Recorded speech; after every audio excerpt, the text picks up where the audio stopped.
Tentu tuan-tuan dan puan-puan masih lagi keliru tentang apa yang dimaksudkan dalam salah satu pandangan berkenaan dengan 5 mukjizat dalam surah Al-A'raf tadi. Sebenarnya kelima-lima mukjizat dalam surah Al-A'raf sudah terkandung dalam pandangan pertama. Hak 5 yang terakhir tu, iaitu tufan, belalang, kutu, katak dan darah. Itulah yang disebutkan dalam surah Al-A'raf. Secara nyata kebenarannya surah yang ke-7 surah Al-A'raf ayat 133. Ayat 133 tuan-tuan boleh rujuk apa firman Allah? A'udzu billahi minasyaitonir rajim. Fa arsalna 'alaihimut tufana. 1. Wal jarada. 2. Wal kummala 3, waddafadi'a 4, waddama 5. Itulah 5 yang disebutkan dalam pandangan yang pertama. Ayatin mufassalatin fastakbaru wa kanu qauman mujrimin. Kelima-lima itu adalah ayatin mufassalat, satu bentuk tanda kekuasaan yang begitu terang, jelas dan nyata. Tetapi apa yang berlaku kepada Fir'aun dan kaumnya? Fastakbaru. Mereka begitu sombong. Mereka begitu mengangkuhkan diri mereka di hadapan mukjizat-mukjizat yang telah dikurniakan oleh Allah kepada Musa. Mereka memperolok-olokkan mukjizat yang dipertontonkan dan dipertunjukkan kepada mereka. Kerana apa? Wa kanu qauman mujrimin. Kerana mereka adalah satu kaum yang berdosa.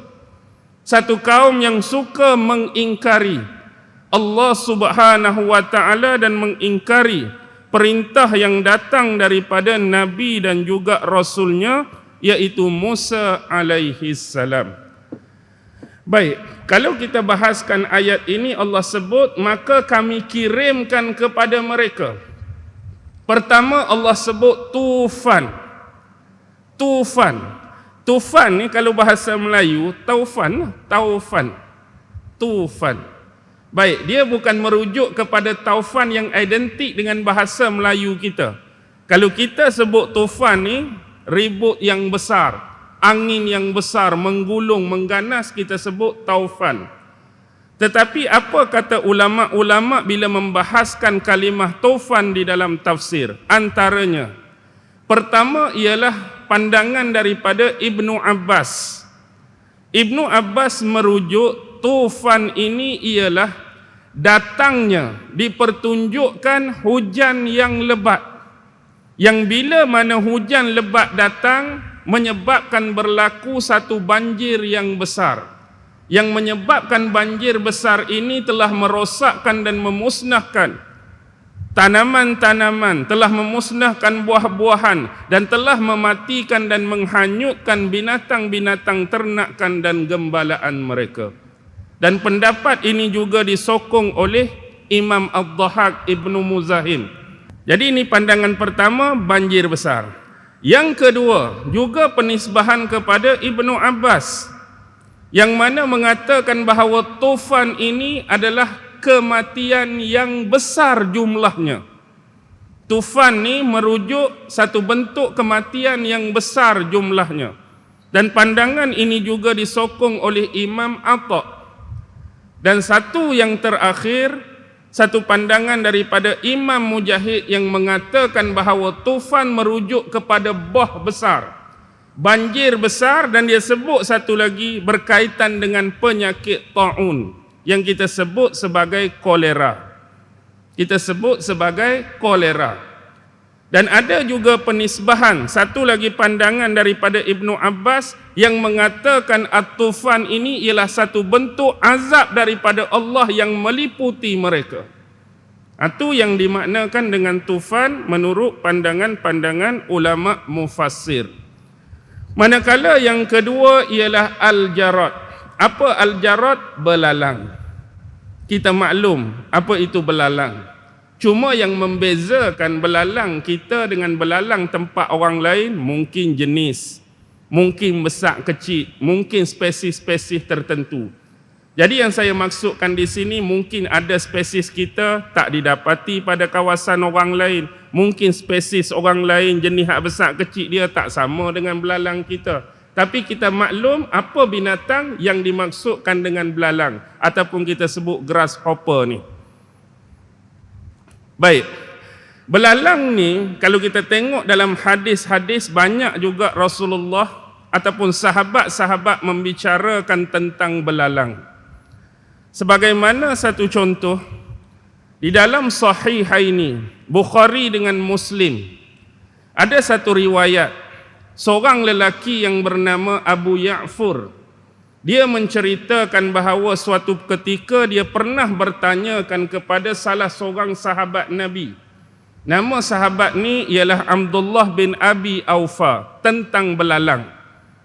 Jadi Abu Ya'fur tanya Abdullah bin Abi Aufa tentang belalang. Jadi Abdullah bin Abi Aufa menjawab, "Ghazawna ma'a Rasulullah sallallahu alaihi wasallam sab'a ghazawatin na'kulul jarad."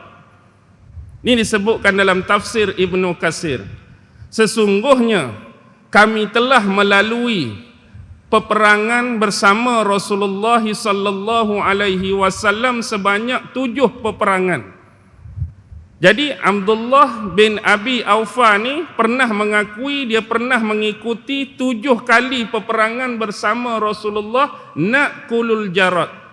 Dan dalam peperangan tersebut kami pernah makan belalang. Jadi pernah makan belalang, bahawa belalang ni satu jenis binatang yang halal untuk dimakan. Dibenarkan oleh Rasulullah, walaupun Rasulullah sendiri tak makan belalang.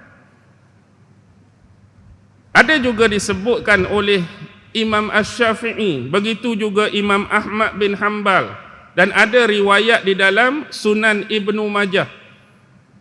Satu hadis, yang hadis ini sampai periwayatan dia kepada Ibnu Umar, yang mana Ibnu Umar pernah mendengar Rasulullah sallallahu alaihi wasallam bersabda, "Uhillat lana maitatani wa damani," iaitu telah dihalalkan bagi kita 2 jenis bangkai dan 2 jenis darah.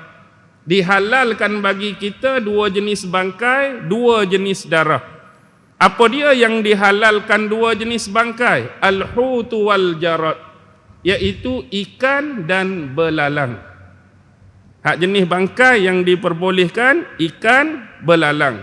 Manakala 2 jenis darah yang dihalalkan al-kabidu wat tihal, iaitu hati dan limpa.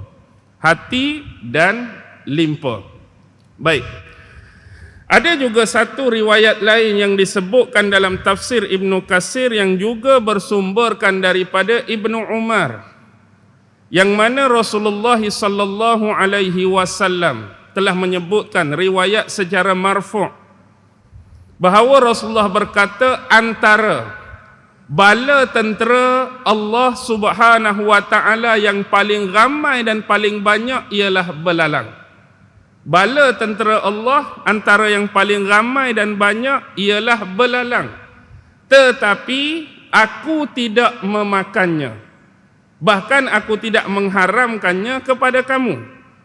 Nabi sebut Nabi tak makan, tapi dia tidak mengharamkan hal tersebut, sebagaimana Nabi tidak menyukai untuk makan dhab, biawak pasir. Tetapi Rasulullah tidak mengharamkannya kepada sahabat lain untuk memakannya. Jadi yang Rasulullah tak suka makan belalang, tapi dia tak haram. Rasulullah tak suka makan dhab, biawak pasir, tapi dia tak haram. Dan juga ada riwayat yang mana Rasulullah tidak menyukai 3 benda.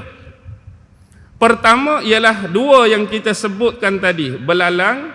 Yang kedua biawak dhab. Yang ketiga, kalau kita kata hak unsur dalaman haiwan sembelihan ni, ginjal. Ginjal. Jadi bila ditanyakan apakah jawapannya? Pertama ialah Rasulullah tidak menyukai belalang kerana apa? Kerana dia berasal daripada azab dan musibah daripada Allah. Biasanya belalang ni Allah turunkan dalam bentuk banyak tu sebagai musibah dan azab. Yang kedua, bila sebut tentang ginjal, kerana dia ni berdekatan dan berhampiran dengan tempat perkumuhan. Ginjal sama macam tubuh kita pun, ginjal ni duduk dekat tempat perkumuhan, tempat jenis keluar barang-barang kotor tu antara sebab dia.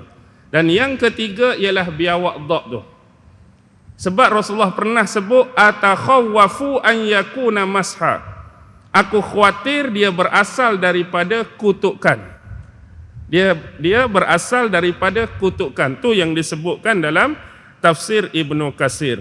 Walau bagaimanapun ada dapatan-dapatan yang menceritakan tentang kisah khalifah yang kedua, iaitu khalifah Sayyidina Umar bin Al-Khattab yang dikatakan amat menyukai belalang. Pernah dia berkata di hadapan sahabat beliau, aduhai, alangkah baiknya kalau kita dapat setumpuk atau 2 tumpuk belalang untuk dimakan. Nak membuktikan bahawa Sayyidina Umar amat menyukai makan belalang. Baik, apakah belalang sebenarnya yang dimaksudkan dalam konteks mukjizat Nabi Musa ni? Dia adalah belalang bentuk musibah dan ujian kepada Fir'aun dan kaumnya. Bila didatangkan oleh Allah segerombolan atau sekumpulan belalang yang cukup besar dan banyak jumlah dia. Dalam tafsir disebutkan antara riwayat, belalang ni buat apa bila mai? Belalang ini memakan paku-paku pada pintu-pintu dan dinding-dinding rumah mereka, tetapi tidak memakan kayu-kayunya. Jadi bila rumah ni buat dengan kayu, belalang ni mai, dia tak makan kayu pintu tu. Dia tak makan kayu dinding tu, tapi dia makan paku-paku pada paku pintu dan paku dinding tu. Itu antara riwayat yang menyebut dia adalah merupakan bentuk ujian. Dan ada juga menisbahkan belalang datang merosakkan tanam-tanaman mereka, yang menyebabkan mengalami kemerosotan pada penghasilan. Ringkas-ringkaslah sebab kita dah lewat. Yang ketiga,